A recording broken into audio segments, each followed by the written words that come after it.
Welcome home to USA Global TV and Radio, a place where dreams take flight, with authentic storytelling, diverse perspectives and meaningful conversations, where global stories unite and bridges are built beyond all borders. Discover world-class education, entertainment, hope and inspiration. Together, we're building bridges worldwide. Subscribe to our channel, USA Global TV. Download our app, USA Global TV. Be our guest or join our team. Visit usaglobaltv.com.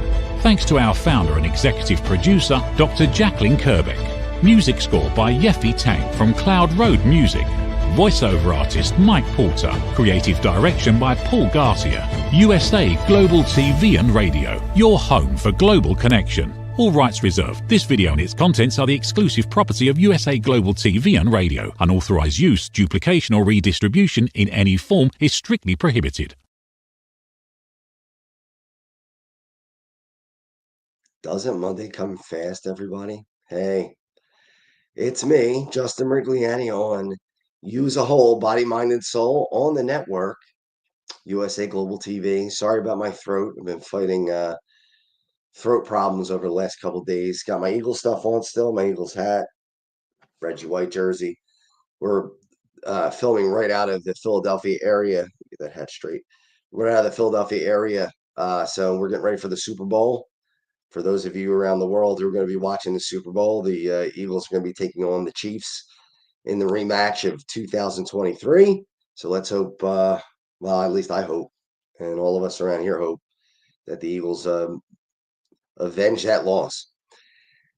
I was angry today, and I've been pretty good over the last couple of years, I would say, of being much more in control of anger and not lashing out and being more respectful of other people's opinions and not trying to beat people over the head with my own opinion. And I still want to do that. I don't want to be that person that causes fights and loses friends and causes all kinds of problems. But I do have a problem, and I got to look at myself in the mirror too. And I got to be able to say that I did what I was supposed to do, whether that means that people are going to get angry at me, or people are not going to like me, or people are going to laugh at me or make fun of me, as happened today, which I couldn't care less, to be honest with you. I'm 50 years old. I'm not going to fight with an idiot over silly things. But what I want to talk about now, and what's gotten under my skin, is this idea that diversity is a problem, that you're, quote, woke if you believe in diversity, or you're some kind of a wimp. I mean, the guy who insulted me, first of all, it wasn't an insult. He said, "You sound like such a girl." Really? I mean, that's an insult to call somebody a girl. I obviously I'm not a girl. So what do I care? But that was his insult. So you can see it's already a sexist knuckle dragger who is hell-bent on this macho attitude that is ridiculous, that doesn't make any sense. But it was because they posted things like, I don't like the fact that there's a pause on Black History Month in this month. Why are we touching it? Why is that a problem? Nobody's telling anybody that they have to celebrate Black History Month. If you're not black, if you're white, and you don't want to celebrate, don't celebrate. You don't have to. This is the United States. You can do whatever you want, but don't tell other people that they can't celebrate or they can't enjoy it. Now, look, I am not a black activist. I'm not a woman activist, a women's rights activist. I am not an activist of any kind. I support people, but I don't go on marches and things like that. I'm not going to profess that I'm some sort of a knight in shining armor, that I go out and I fight for everybody and fight for everybody's rights. And I don't do that. I don't have the time to do that. I don't have the money to do that. I don't have the luxury of being able to do that and still work and get the things done that I need to get done, and do the things that I need to do and take care of my kids and things like that. But at the same time, I'm repulsed by the idea that there would be a pause. What does that even mean anyway? A pause on Black History Month. What is a pause? Does that mean that we'll pick it up later on? And then March is Women's History Month, and the same thing happens. Now I have a mother. I have two daughters. I have a sister. I had grandmothers. They passed away, but I had grandmothers, aunts, good friends that are women. Some of the women that I know are activists in the women's rights, and I back them 100%. I'm with them. Now, do I, again, go on marches and things like that? No, I don't. I'm not, again, coming across as some hero that, fights every battle, and I'm going to be the one who's going to save everybody. That's not it. I think we have a comment coming in already, so let's go ahead and take that. Let's take the comment, see what it is. Hey, there's Robert Thomas, my buddy from the weather page. Thanks for the support. Robert. It's always good to have you. Robert's an example, African American gentleman, very smart. What on my weather page, um, has such good insights. Is really down to earth, and I'm going to tell you a couple of things that we really have to think about. Um, I don't care who's in the White House. I don't care who you voted for. 8 years ago, I was much more vocal, and I had a website. I was very, very adamant about trying to stop a certain person from taking over the White House, and it cost me a lot. Cost me a lot of business. It cost me a lot of friends. Um, it cost me a lot of time. Cost me money. And at the end of the day, I wasn't sure that I was making enough of a difference, because I think people, and I don't blame them, are afraid sometimes that if they say something or if they speak out, that they're going to be branded as something, and they're afraid to do it. And I don't care. That's the thing. It doesn't matter to me anymore. What if people think I'm this or I'm that, or I'm a snowflake, or I'm a wimp, or woke or whatever. No, no, I'm human. That's what humans do, is humans do human stuff. So I, again, am not happy about the thought of Black History Month being paused, or whatever you want to call it. I don't like, that's the word I've read. So I don't, if there's another word and somebody wants to correct me, you're more than welcome to. I'm not going to fight with anybody over it. I'm not going to argue. 8 years ago, when I've argued with you, I'd argue with you all day long. 8 years ago, I would have fought from morning to night. But I'm not doing that anymore, because I don't want to hurt anybody. I don't want to get into it with anybody and make anybody angry. But I'm that at the same time, nobody's going to tell me what I can celebrate and what I can look up to and what I can think is important. No, and I don't care if you're in the White House or not. I don't care, who you are. I am not intimidated by anybody, and I don't mean that I'm the toughest guy in the world and I'll kick everybody's butt, but you're not going to make me back down. That's just not going to happen. And win or lose, that's what it takes. And that's not just being a man. I think women are that way too now. I think women have grown into that and have gotten to the point where they're the same way. So my goal here is to just tell you that I think that we need to embrace adversity, diversity, and we need to not be angry and look at race or gender or religion as a reason to exclude people, or to not want them around, or to think that they're lesser, or to think that they somehow are inferior, because that's a bunch of crap. If you want to be honest, if I mean, let's make it real, right? It's not true. It's not true. And if you believe that, this is not an opinion. You're wrong.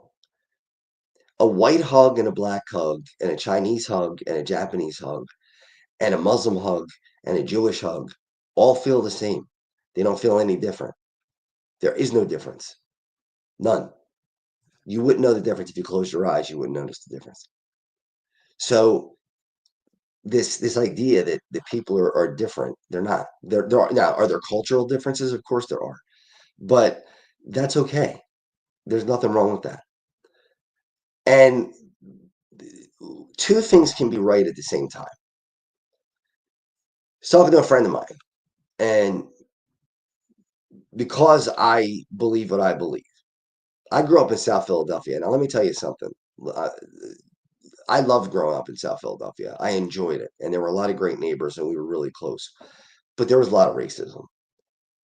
I mean, let's call it like we see it, right? There was a lot of racism, and we had a priest who was a Monsignor before I was even born at the church in Philadelphia, my parish, who would literally buy houses in the neighborhood of the parish. If he knew that a black family was going to move in, he would buy the house so that black family wouldn't be part of the parish. Now, you want to tell me that's Christian?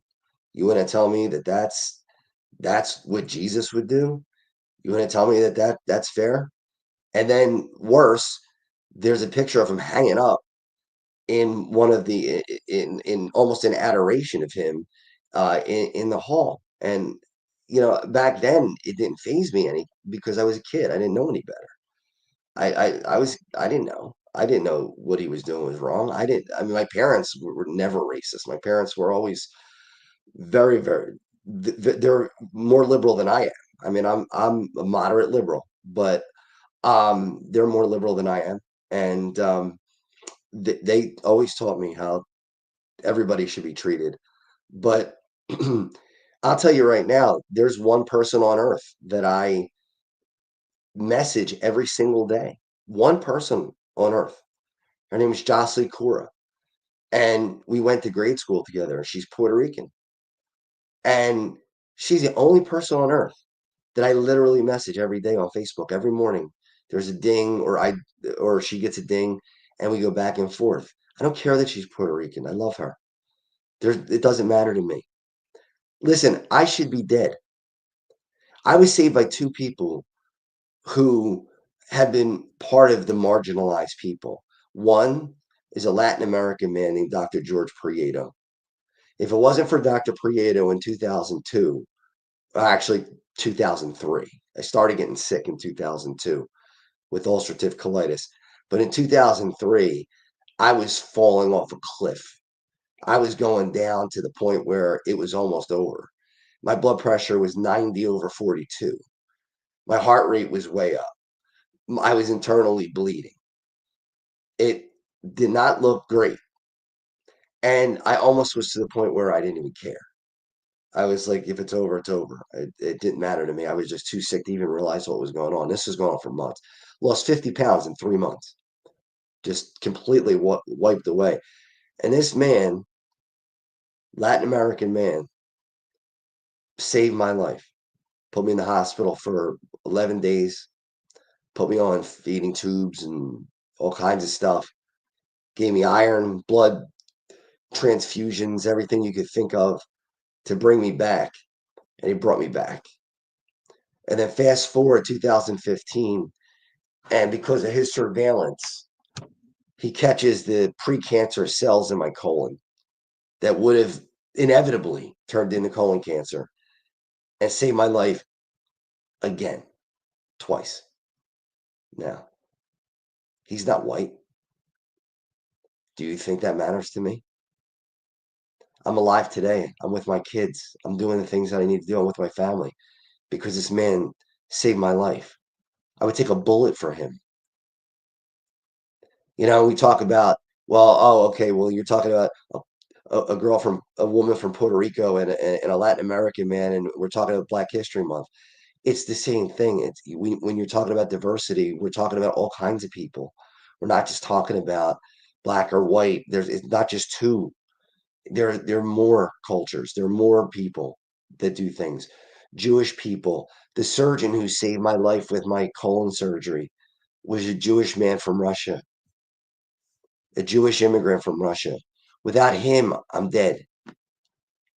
The surgeon who backs him up now, who makes sure that I'm okay still, and I'm great.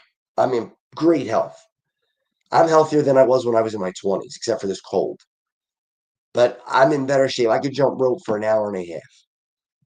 I could lift weights like crazy. Maybe not as strong as I was when I was heavier, but I lift weights like crazy. I bench press well over 300 pounds. It's because of people like that I can do these things. I could ski, I could play hockey, I could run my charity. And if people are turned off by this, if people say, well, you know what, I don't like you anymore because you're too woke, or you're too this, or you're too that. Well, you know what? I'm just gonna have to say goodbye. I don't like losing friends. I never did. Um, I admit that at times I was too strong. I'm a very passionate person, and sometimes I let my passion become anger. And I've learned to curtail that. But that doesn't mean the passion doesn't still run. I think we have another comment. Let's field that. I'd like to jump on those as quick as we can. So, Vince, thanks for joining us again, Vince. It's great to have you again. The United States is literally a melting pot of all races and all nations, all humans. Anyone has a problem with that within him or herself. America, USA, USA, USA. Or us, us, us. I'm sorry, Vince. Us, us, us. That's right. I totally agree with Vince. And I'm going to give you a couple of stories, and some of them may say. Well, let me talk about my father first. My father was a probation officer in the 70s, getting ready to become a lawyer, and part of his training was to be a probation officer. And he got close with a 16-year-old kid named Tyrone. And Tyrone was a good kid, but didn't know how to stay away from the bad kids. And he was in a tough neighborhood. It was an African American neighborhood that was a tough neighborhood in Philly. I think it was North Philly. So pretty rough area, gangs and all kinds of stuff going on up there. And he got mixed in with the wrong crowd. And this is a guy who, at one time, when I was little, there was a car fire, and he jumped in and saved the kid, and got burned pretty badly himself. Wound up in the hospital saving a kid from a car fire. Well, one night, Tyrone's friends decided to rob a store. I can't remember if it was a liquor store or if it was a convenience store or whatever it was. I don't remember, but whatever it was, he had been with them earlier in the day, and then later in the day they did this, and he was implicated in this and has been in jail ever since. And he was labeled with second-degree murder, which that's what he was charged with. And my father and mother have gone to visit him in prison for probably 40 years, maybe 45 years. African American man from the streets of Philly, tough, strong, kind of guy that would be intimidating to people. And here he is on the phone talking to my dad. We were talking to him on Saturday. We had a Zoom call, and I got to join in and see him. And here he is laughing and having a good time talking to my dad and telling my dad how much he loves him and telling my mom how much he loves her. And here's a black guy on, he's not on death row, but he's a lifer until, and he might get out now. They're looking at his case and they think they might have made a mistake and he might get out. But damage has been done. He's been in jail for 40 some years. Yeah, it's great that he might get out, but the point of it is, does it matter that he's black? Does it matter that my father's white? Does it matter that he's from the streets? Does it matter that my father was a lawyer before he retired? Did it make a difference? No. They both say I love you at the end of the conversation. So, we talk about, white privilege. It is true. There is white privilege. People don't want to believe that, but it's true. The chances of me getting shot by a cop if I get pulled over are much more slim than if I was African American. There's no doubt about that. You can't deny that. You can't. It's not a made up game. It's not some hocus pocus. It's not some trick that people are trying to play. It is true. It is sadly true.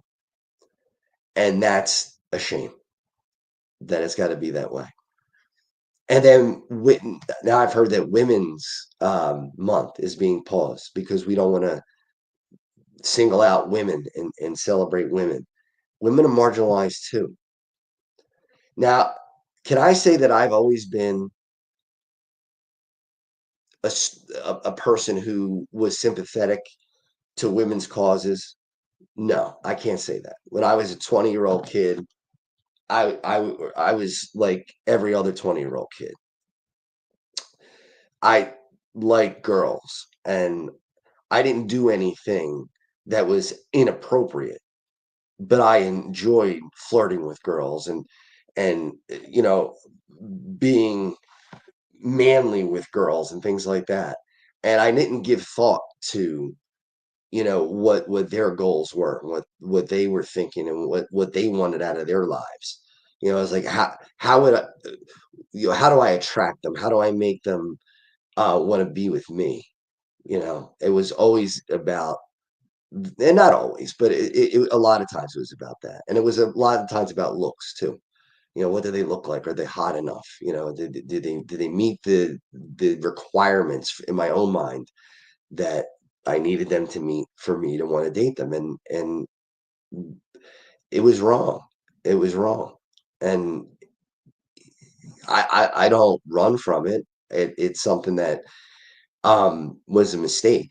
But I think that a lot of young kids make mistakes, but I think we're also growing. We're becoming better as people. And I think 20-year-olds today might be a little bit smarter than 20-year-olds in 1990, whatever. But I have two daughters now. And like I said, I have a mother and I had grandmothers. And um, I don't think that they shouldn't be celebrated. I think they should be. I think that we should have the celebration. I have a friend who's very into women's rights, and she does a lot of she calls it girl therapy. And she has during International Women's Day, she's having an event. And if she ever decides that she wants me to promote it, I will. I won't do it until I get her okay, but I would be happy to promote it. Um, and I made a vow myself that I will not work on Martin Luther King Day. If they remove that as a holiday, I will protest and I will not work. And I could make $2,000 a day and punt $2,000. Let me tell you something. I don't have $2,000 to just throw away, but I'll do it. And Juneteenth, same thing. I'm not going to work Juneteenth either.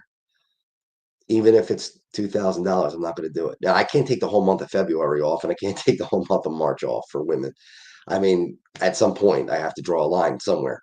But that's you know the extent of what I can do, and that's all I can do. But I'm asking you to do something too, and I'm asking you to think about it. Don't lump everybody in the same boat. I watched the movie Cabrini this weekend, parts of it, and I'm Italian, and they called Italians things like monkeys and all kinds of things that people use as derogatory words for African Americans. They did the same thing to Italians, just not at the same level and not for so long, but they did that. And in fact, one of the lines in the movie was about a little kid, an Italian boy. And the Italian boy was standing there, and the cop said, "These monkeys don't understand anything." And, you know, what is that? I mean, is that who we are? Is that what this country is going to become? Is that who we want to be? We want to be racist? No. African American man this past Friday. I was having a little bit of trouble with some things, and everybody knows that I've been going through a lot over the last several years, but I've been feeling great lately. I mean, I've been really, it's funny. Some people say to me, you got to heal. I'm healed. I feel good. I feel strong. I feel confident. But we were talking, and I told him the rough stuff that I've been through, and I told him, it's no secret that I had attempted suicide in the past, and he did too. And we talked about it. And at lunch, he said to me, "Hey, you want to talk a little bit?" I said, "Yeah." And he said, "Here, have an egg roll." He had a couple egg rolls. I'm like, "I don't want to take your lunch," but he gave me an egg roll, and I said, "Thanks. I really appreciate it." And we got in an in-depth conversation, and then after class was over, we talked a little bit more. And here I am, a 50-year-old, Caucasian guy, and he's probably the 60-year-old African American guy. So we're different, come from different backgrounds, come from different things. And all of a sudden, he says to me, "You like the Sixers?" And I said, "Yeah, yeah, I'm a Sixers fan. I'm from Philly." And he said, "I want to give you my Sixers tickets." I said, "No, man, I can't take your Sixers tickets, man. I can't. They're yours." And he said, "No, I want you to have them." And I said, "I can't take them." And I said, he said, "I want you to have them." So I said, "Keith," I said, "thanks." I said, "I really appreciate it." I said, "Why?" He said, "Because I want you to celebrate you tonight." That's what he said to me. "I want you to celebrate you tonight. I want you to enjoy you tonight." And he sent me the tickets 5 minutes later on the phone.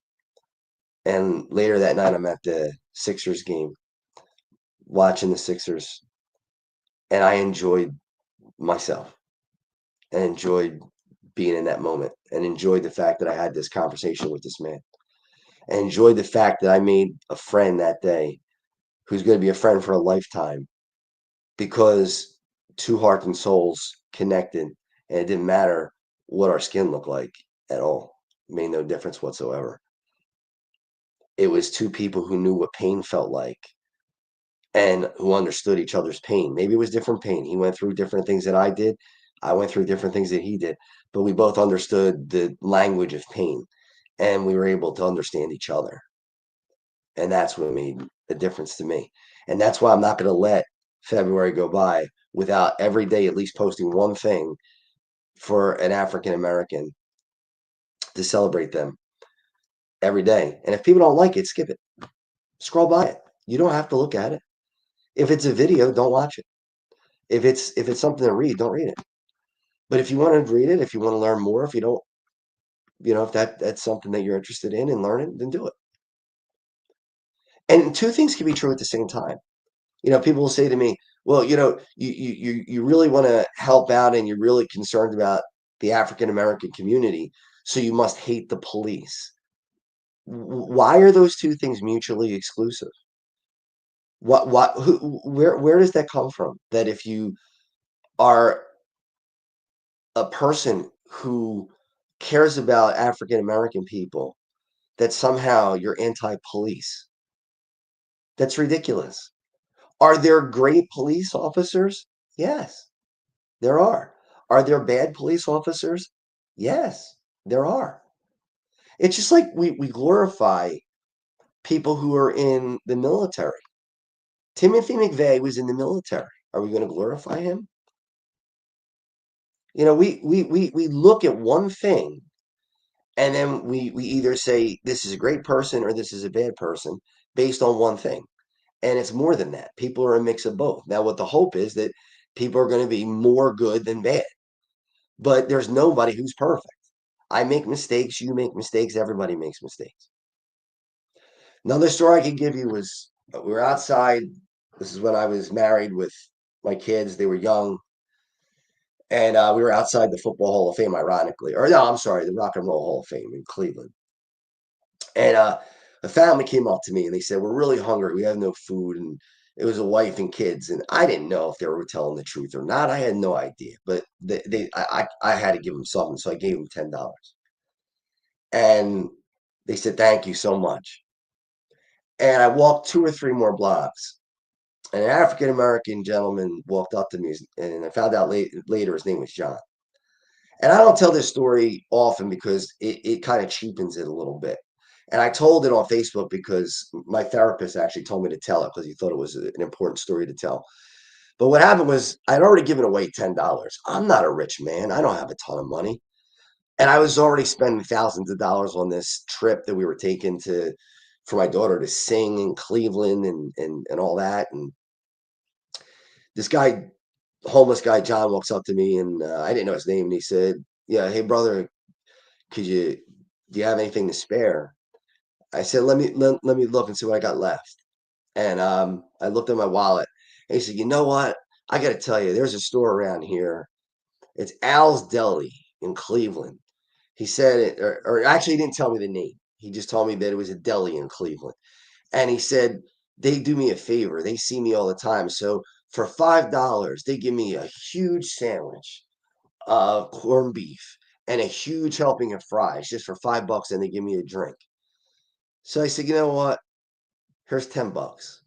So that's $20 I just gave away. I gave the $10 to this guy. And he turned around and he said to me, "I love you."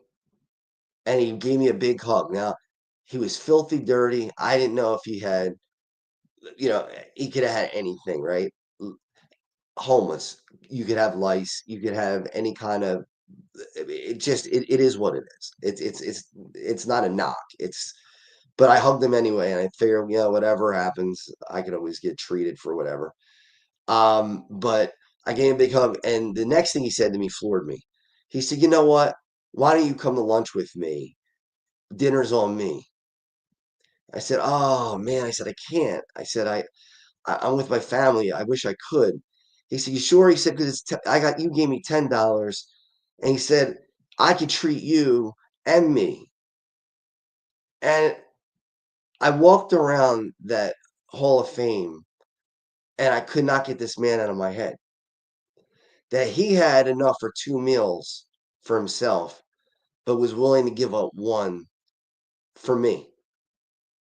And then I kept thinking about him eating alone and what it was like, how lonely it must be. And he also told me his birthday was coming up the next week. So I'm in the Hall of Fame, and I'm praying to God that he's going to be outside when I get out there, so I could meet him again and talk to him. I didn't see him. So we went out to dinner, and I'm sitting at the restaurant with my family, and they're all joking around and having a good time. And I put the menu over my face and just cried my eyes out. I just sat there, and I couldn't even read the menu. I cried for like 30 minutes, and it just could not stop crying because I was just so devastated for this man, and the thought that he would give up. He had nothing, nothing, and he was going to give up $5, not for himself. He could have had another sandwich tomorrow, but he was willing to give one to me. And then I finally pulled myself together, and I drove around Cleveland that night. And I probably didn't do a real good job of being a dad that night because I had my kids in the car, and I went into some pretty bad neighborhoods, and I strutted around there like I owned the place because I wasn't going to show any fear. I walked around, my chest was out, and no one's going to mess with me. Because if you look vulnerable, people are going to take advantage, and I know that as a street kid. And I went into homeless shelter after homeless shelter looking for this guy, and I couldn't find him anywhere. And I said, I tried to explain to them what he looked like, and nobody could tell me what he looked like. And I was upset. And we had left Cleveland. We went to Canton, and when we got to Canton, I 2 hour drive. I called I looked up every deli in Cleveland, and I wrote them down. I still have the notebook with all these delis. I called 5 or 6 of them. I couldn't find them. I remember I threw the book across the room because I was so angry that I couldn't find them. And finally, I called Al's Deli, and I said, "Do you know this guy? I don't know his name. He says that he comes in for corned beef and a big helping of fries every every day or every couple days, and you treat him." And they said, "Yeah, his name's John." I said, "Yeah, and he's missing his front teeth, right?" They said, "Yeah, yeah, yeah, that's him. That's him. That's John." So now I knew his name. And I said to the lady, I said, "Can you do me a favor?" And she said, "What?" I said, "Can you take my credit card number?" And she said, "For what?" I said, "I want you to keep it on file. And I want you every once a week, every whatever day he picks. I can't afford to do this every day. but once a week, I want him to have lunch on me. And on his birthday, which is coming up, he told me it's coming up in a few weeks. I want you to treat him and pay for another customer, whatever, up to $50 to sit at his table and eat with him and pay for their meal and give them $50 just to sit there with him for his birthday. So he's not alone on his birthday. And that's all because he told me that he loved me and because he was going to give me something out of what he didn't have. So you want to ask me why I look at that and don't want to give people what they need and take away a month, just a month, the shortest month of the year, and give them their due. That's why. That's why. And then again, what my family has been through. My grandfather died at 13. My grandmother raised 3 kids from 37 years old on food stamps and assistance. How do I look people in the eye right now and say, I'm sorry, I don't think you should get my tax dollars to do that. You're freeloading off me. Really? Because you know what? It saved my family. I might not be here if my father starved to death. I wouldn't be here. Or if my aunt or my uncle starved or my grandmother starved, if there was no social assistance. Now, do people abuse the systems? Sure. So what do? You take it away from everybody? If people abuse the system, if 2% or 8% or even 12% abuse the system, you gonna take it away from the other 88%? Is that what you want to be? Is that what you want to look at in the mirror? I don't. And the same thing with women's rights.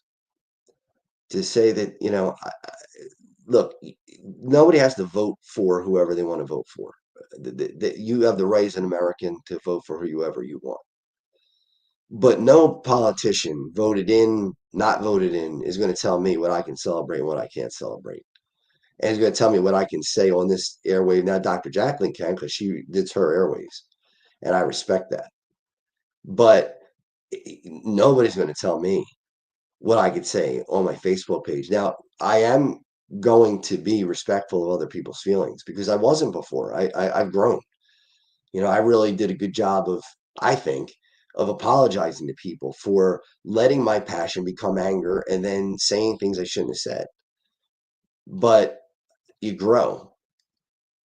And I think we all need to do that. So next month on Women's Internet, especially International Women's Day, but all month, I'm going to celebrate one woman every day on my Facebook page, on both pages, on my um, weather page and my regular page. And I already will tell you, I've lost people already on my weather page. I lost 12 people already. They dropped off because they don't like what I had to say. It's too bad. I'm not afraid of losing people. I don't want to. I don't want to cause anybody anger or upsetment. I don't want to make somebody feel uncomfortable, but I'm not going to back down either. That's not going to happen. Will it cost me business in the future? Maybe. Will it cost me a relationship in the future? I put that in Facebook too, maybe. There might be a woman that's everything I ever wanted, but if she's racist or she can't find love in her heart for other people, for Jews or Muslims or for African Americans or whoever it is, it's not going to work. And I might lose something that I could really enjoy and really be special in my life, but won't work. Won't work because we won't be on the same page. Will people turn their back on me for the charity? Maybe. But do you really want to take that out on other people? Because you don't like what I had to say. You don't like that I support things that you don't necessarily support. So you're gonna take that out on people who have Crohn's, colitis, or an ostomy, and make them pay the price for it. If that's you, then that's you. But that's your problem. That's not mine, and that's not anybody else's. You got to look at yourself in the mirror. I'm not telling you what to believe. I'm telling you what you should do as a human being. You gotta be able to and say to yourself, am I doing the right thing? So as we wrap up the show, here is the website for the charity. And it is Checkmates Charitable Association, August 23rd, 2025. And we are going to be playing NHL celebrity hockey game. Mark Rick, that was a doctor right there to save my life. That guy with the beard, white beard, Dr. George Prieto. And that's why I do this, because I was in this boat. But here's the NHL charity game. 2-hour open bar, full buffet. Brian Propp there, Mark Recchi, Rod Brindamore possibly there, Kevin Dineen, Chris Terrian, Doug Crossman, Todd Fedoruk, and then other celebrities too. Joe Conklin, Bernie Perrant, Ralph Benershka, who kicked in the NFL with an ostomy for 8 years. All these great people coming in here, and it's going to be just a wonderful night. And I don't care what you look like. I don't care if you're male or female. I don't care what religion you are. I don't care what color you are. We're all going to be there to celebrate life that night. And I say it every week, and I'm going to say it this week. I want 1,000 people in that rink on August 23rd, 2025, and I want 1,000 hugs. And in the restaurant, we could seat 750. I want 750 hugs in the restaurant because I want you there. I want you to help us. We need to help other people.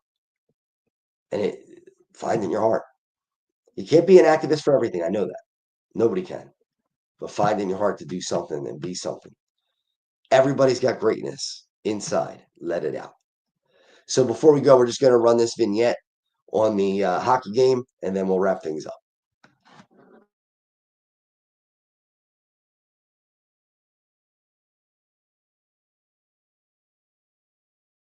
Hey everybody, I just want to tell you how thankful I am that you came out tonight and helped us out on a very special evening. Crohn's and colitis are terrible diseases, and they affect a lot of people, not only in the Delaware Valley, but all over the world. And hopefully we can find a cure someday.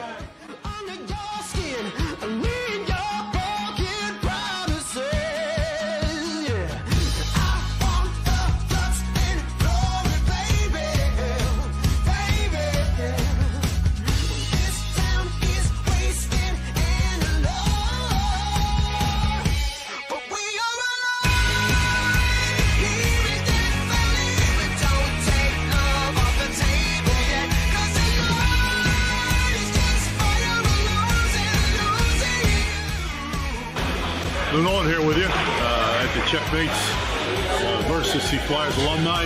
We had a great time this afternoon. Game was close, and we're all here for Checkmates Charities, which is the real reason that everybody's here, not only the players, but all the fans that were here. It was a great day, and we're really happy to be here.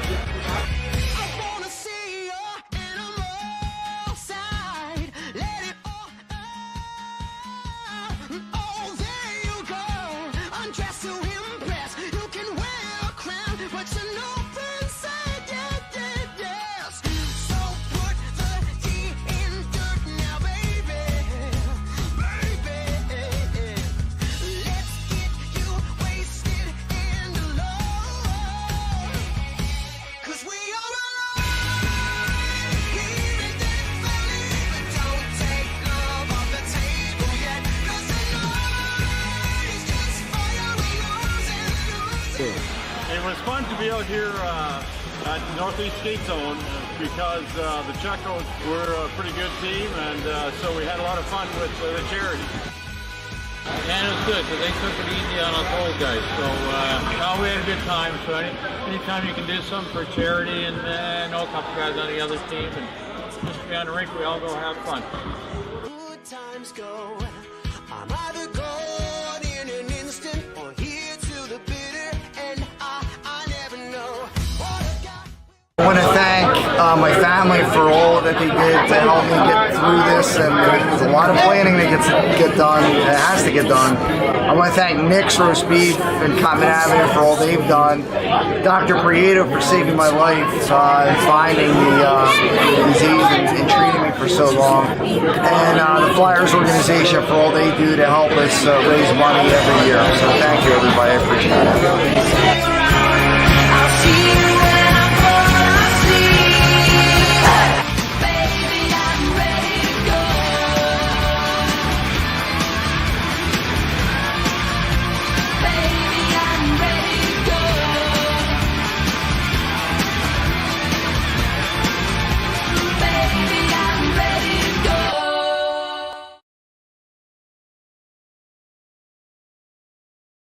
So, baby, you ready to go?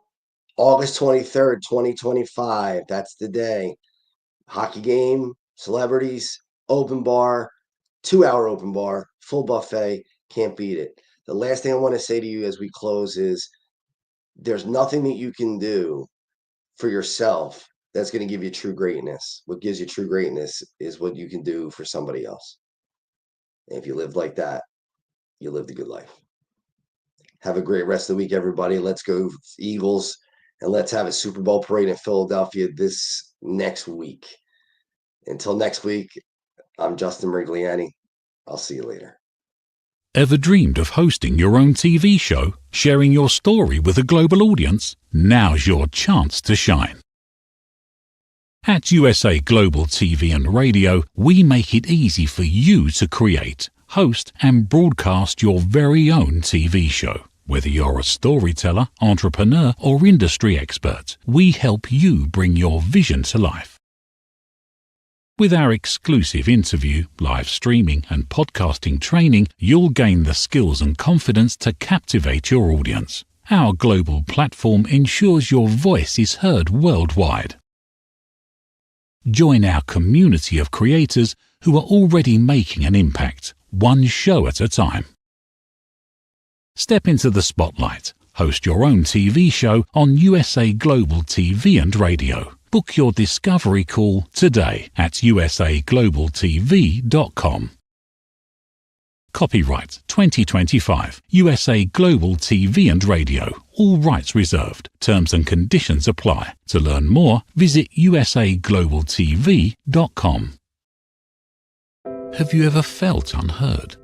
Like your words float into a void, leaving you invisible and disconnected? How about feeling judged, when assumptions overshadow your truth, leaving you misunderstood and defensive? And then there's that moment when someone offers solutions you never asked for, dismissing your feelings and leaving you more frustrated than before. It doesn't have to be this way. Dr. Jacqueline Kerbeck, the listening mentor, understands. She's here to help you reclaim your voice, build stronger connections, and create meaningful conversations that inspire understanding and mutual respect. Through her groundbreaking books, online and in-person courses, and interactive workshops, you'll learn how to navigate life's most challenging interactions. Discover the power of elevated listening and transform how you communicate. Master setting boundaries and asking permission to protect your peace. Learn to recognize and release judgment, fostering empathy and true connection. Dr. Kerbeck also offers personalized coaching, one-on-one or group sessions designed to fit your unique needs. Whether in person or virtually on StreamYard, her guidance will empower you to thrive. You don't have to struggle alone. The path to deeper connections and better relationships start here. Visit drjacqueline.com or usaglobaltv.com. Join a global community of empowered listeners and transform your life, one meaningful conversation at a time. Dr. Jacqueline Kerbeck is the listening mentor. Start your journey today. In a world full of noise, misunderstandings, and interruptions, master the art of listening with Dr. Jacqueline Kerbeck. Dr. Jacqueline Kerbeck is the listening mentor of USA Global TV and Radio and the Amazon #1 best-selling author of Mastering the Power of Elevated Listening. Elevate your listening. Elevate your life.